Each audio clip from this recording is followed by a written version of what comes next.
installez-vous confortablement, détachez vos méninges et assurez-vous d'être bien outillés pour profiter au mieux de cette histoire que je m'en vais vous conter. En raison de l'aspect décalé du texte, vous allez entendre le conte 2 fois. Une première fois que je qualifie d'expérience standard, sans stimuli visuel et auditif, afin de vous approprier le dit décalage. A noter que quelques éléments viendront vous chatouiller les neurones encore endormis pour vous préparer à la deuxième vague. Oui, je sais, certains en sont déjà à la 5e, mais lorsqu'il s'agit de santé, mieux vaut ne pas se précipiter. Cette seconde lecture, que je qualifie d'expérience UHD, c'est-à-dire à ultra haut décalage, ne laissera que peu de répit aux esprits engourdis, et risquerait même de vous provoquer glaucome et autoragie. Soyez donc à l'écoute de votre corps, car certains esprits ne prennent plus la peine de s'en soucier.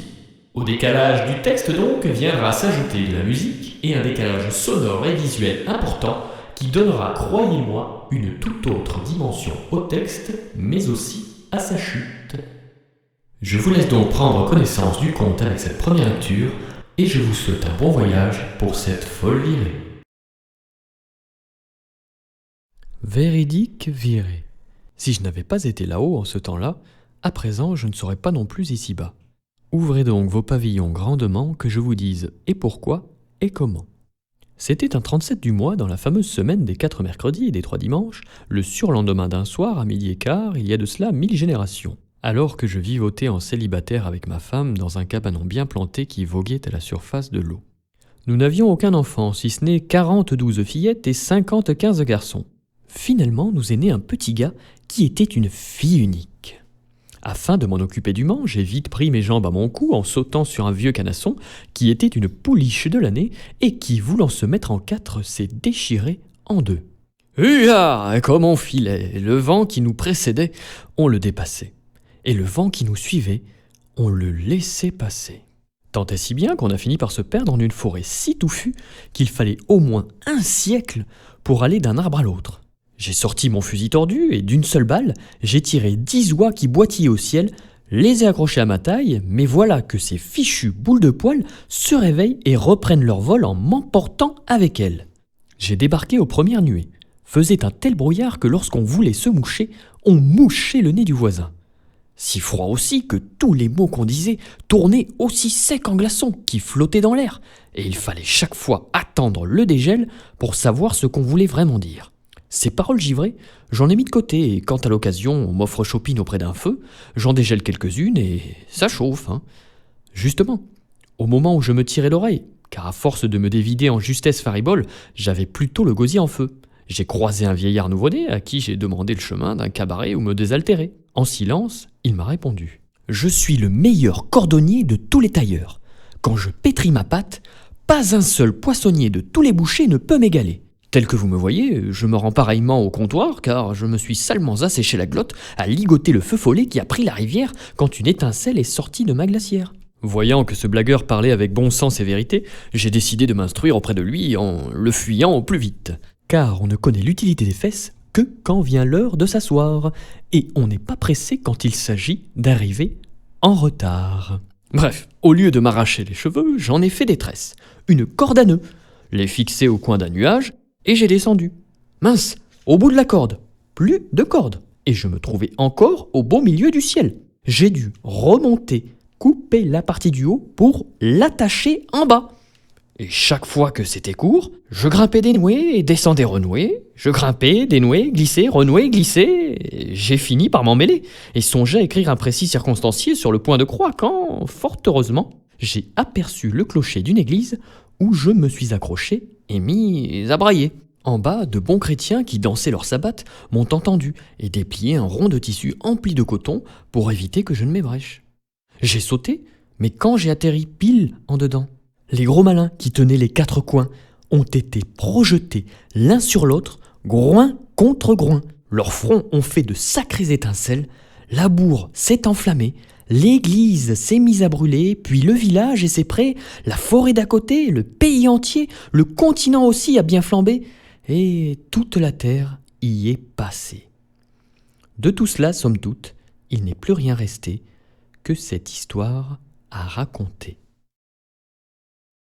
Merci de bien vouloir patienter durant l'initialisation de la séquence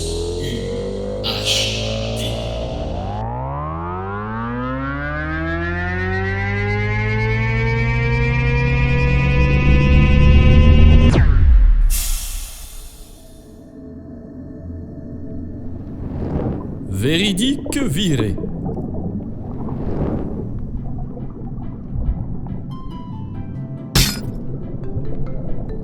Si je n'étais pas là-haut en ce temps-là, à présent, je ne serais pas non plus ici-bas. Ouvrez donc vos pavillons grandement, que je vous dise et pourquoi et comment.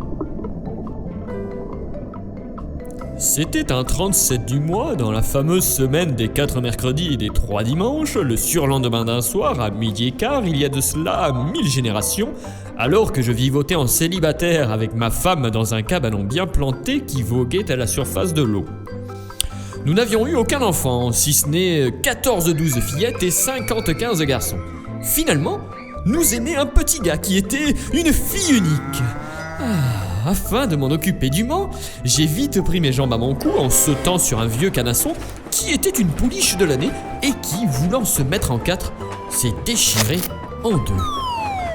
Hua! Comme on filait! Le vent qui nous précédait, on le dépassait, et le vent qui nous suivait, on le laissait passer. Tant et si bien qu'on a fini par se perdre en une forêt si touffue qu'il fallait au moins 1 siècle pour aller d'un arbre à l'autre. J'ai sorti mon fusil tordu et d'une seule balle, j'ai tiré 10 oies qui boitillaient au ciel, les ai accrochées à ma taille, mais voilà que ces fichues boules de poil se réveillent et reprennent leur vol en m'emportant avec elles. J'ai débarqué aux premières nuées, faisant un tel brouillard que lorsqu'on voulait se moucher, on mouchait le nez du voisin. Si froid aussi que tous les mots qu'on disait tournaient aussi secs en glaçons qui flottaient dans l'air, et il fallait chaque fois attendre le dégel pour savoir ce qu'on voulait vraiment dire. Ces paroles givrées, j'en ai mis de côté, et quand à l'occasion on m'offre chopine auprès d'un feu, j'en dégèle quelques-unes et ça chauffe. Justement, au moment où je me tirais l'oreille, car à force de dévider en justesse faribole, j'avais plutôt le gosier en feu. J'ai croisé un vieillard nouveau-né, à qui j'ai demandé le chemin d'un cabaret où me désaltérer. En silence, il m'a répondu. Je suis le meilleur cordonnier de tous les tailleurs. Quand je pétris ma pâte, pas un seul poissonnier de tous les bouchers ne peut m'égaler. Tel que vous me voyez, je me rends pareillement au comptoir quand je me suis salement asséché la glotte à ligoter le feu follet qui a pris la rivière quand une étincelle est sortie de ma glacière.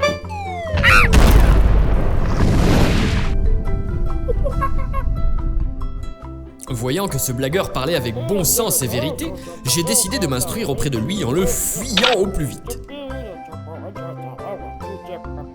Car on ne connaît l'utilité des fesses que quand vient l'heure de s'asseoir, et on n'est pas pressé quand il s'agit d'arriver en retard. Bref, au lieu de m'arracher les cheveux, j'en ai fait des tresses. Une corde à nœud que j'ai fixée au coin d'un nuage et j'ai descendu. Mince! Au bout de la corde. Plus de corde. Et je me trouvais encore au beau milieu du ciel. J'ai dû remonter, couper la partie du haut pour l'attacher en bas. Et chaque fois que c'était court, je grimpais, dénouais et descendais, renouais. Je grimpais, dénouais, glissais, renouais, glissais. J'ai fini par m'en mêler et songeais à écrire un précis circonstancié sur le point de croix quand, fort heureusement, j'ai aperçu le clocher d'une église où je me suis accroché et mis à brailler. En bas, de bons chrétiens qui dansaient leur sabbat m'ont entendu et déplié un rond de tissu empli de coton pour éviter que je m'ébrèche. J'ai sauté, mais quand j'ai atterri pile en dedans, les gros malins qui tenaient les 4 coins ont été projetés l'un sur l'autre, groin contre groin. Leurs fronts ont fait de sacrées étincelles, la bourre s'est enflammée, l'église s'est mise à brûler, puis le village et ses prés, la forêt d'à côté, le pays entier, le continent aussi a bien flambé et toute la terre y est passée. De tout cela, somme toute, il n'est plus rien resté que cette histoire à raconter. Ainsi, bonnes gens, s'arrête ce récit sans queue ni tête. Séparez bien le grain de l'ivraie, car des histoires mensongères en est rappelin magie de ciel, toute criante de vérité.